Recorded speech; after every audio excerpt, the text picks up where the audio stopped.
System. Scavenge air system is provided by an auxiliary blower when the engine is running at slow speed. The auxiliary blower driven by a motor at high speed delivers air to damper, which then will enter scavenge space before it entered the scavenge port. After passing the port, the air will mix with fuel in the combustion space inside the cylinder and burn to produce power to drive the engine.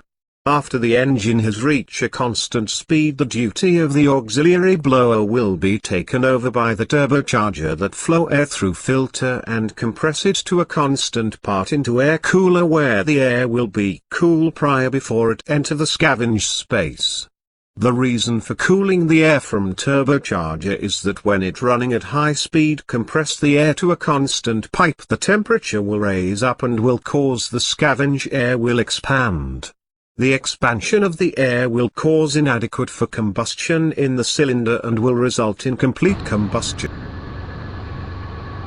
Guys, dito nga pala kami ngayon sa air receiver, naglilinis.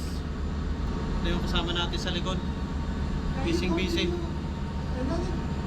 Yan. Kasama natin. Just remove this one. Only this. Dito sa likod yan. Only this. Ngayon, sitwasyon namin sa loob.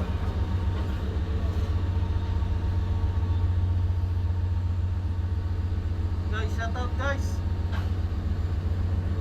Sa atin. Tropa natin yan. Hello, Bob. Number 1 yan. Number 1. Yes, number 1. Guys, under piston. Yan yung ilalim ng piston, guys. Hirap kumita ng dollar. So guys, malapit na kami matapos. Ha? Hindi na lang. Tapos yun, kasama natin basic. Chatting na linisan. Hindi ka na makita dyan. Video ba yan? Oo. Ayop na yan.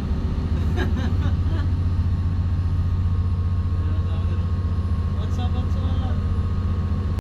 Guys, now is 5 PM. So, tapos na kami ngayon. Oras na pahinga.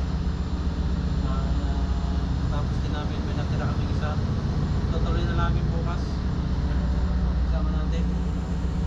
Yun. Kasama natin yan. What's up?